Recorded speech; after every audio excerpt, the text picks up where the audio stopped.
ആലപ്പുഴ ജില്ലയിലെ കീച്ചേരിക്കടവ് പാലം നിർമ്മാണത്തിനിടെ ഉണ്ടായ അപകടത്തിൽ നടപടിയുമായി പൊതുമരാമത്ത് വകുപ്പ്. വിജിലൻസ് വിഭാഗത്തിന്റെ റിപ്പോർട്ട് പരിശോധിച്ചതിന്റെ അടിസ്ഥാനത്തിൽ പാലം നിർമ്മാണ കരാറുകാരനെ കരിമ്പട്ടികയിൽപ്പെടുത്തുവാൻ നിർദ്ദേശം നൽകി. നിർമ്മാണ ചുമതലയിൽ ഉണ്ടായിരുന്ന പൊതുമരാമത്ത് assistant executive engineer, assistant engineer, overseer എന്നിവരെ സസ്പെൻഡ് ചെയ്യുവാനും നിർദ്ദേശം.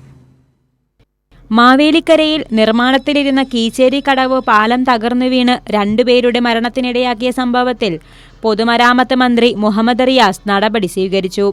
വിജിലൻസ് റിപ്പോർട്ടിന്റെ അടിസ്ഥാനത്തിലാണ് കരാറുകാരനെ കരിമ്പട്ടികയിൽപ്പെടുത്തുകയും നിർമ്മാണ ചുമതലയിലുണ്ടായിരുന്ന പൊതുമരാമത്ത് വിഭാഗം assistant executive engineer, assistant engineer, overseer എന്നിവരെ സസ്പെൻഡ് ചെയ്യുവാനും പൊതുമരാമത്ത് വകുപ്പ് സെക്രട്ടറിക്ക് മന്ത്രി നിർദ്ദേശം നൽകി.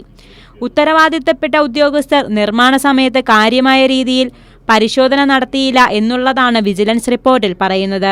ചെന്നിത്തല പഞ്ചായത്തിനെയും ചെട്ടിക്കുളങ്ങര പഞ്ചായത്തിനെയും ബന്ധിപ്പിക്കുന്ന പാലമാണിത്. നിർമ്മാണം നടക്കവേ പാലത്തിന്റെ ഗർഡർ ഇടിഞ്ഞു വീഴുകയായിരുന്നു. കൈരളി ന്യൂസ്, ആലപ്പുഴ.